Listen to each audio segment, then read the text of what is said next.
Hi, I'm Elizabeth Din. It's Wednesday, September 2nd, 2020. And now let's get started with some of today's news stories.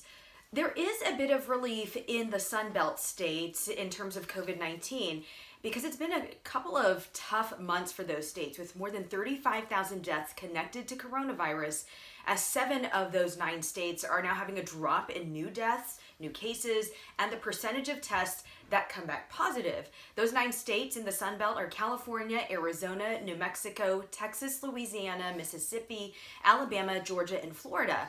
By the way, Alabama is the only state in that region where all 3 numbers that I just mentioned are rising, and Mississippi deaths are up. However, positive rates and cases are going down.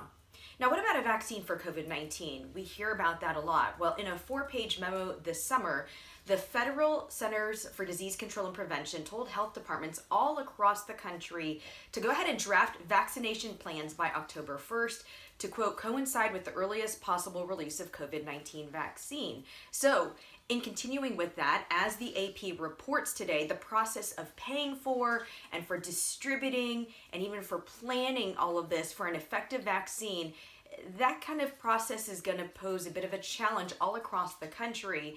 I'll share that interesting article with you, and it breaks down all those details about, like I said, having a vaccine and having the nation prepared for all of that too. By the way, we know we call it the dog days of summer, but what about the dog days of the pandemic? This is an interesting article from USA Today. In fact, there has been a surge in vet visits, a rising sale in leashes, also, though, a spike in dog buying scams. And with that, well, I wanted to share little Miss Coco, if you can see her okay, and switching gears in terms of that. You made the news because dogs are in the news, Coco. Well, this is Coco. She's 11 years old. She is a pug, and my husband and I got her when we were living in Tampa, Florida. So she's traveled with us all over the country to all our different moves.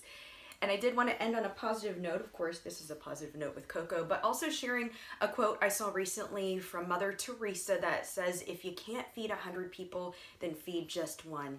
And so for me, I interpret that as, of course, if we could all save the world, heal the world, we would do it. But maybe we can in just small, simple steps. So help one person at a time if you can, and that could then lead to a really great chain effect, and you never know. So do what you can, and even if you're doing a little bit, that sometimes could go a long way.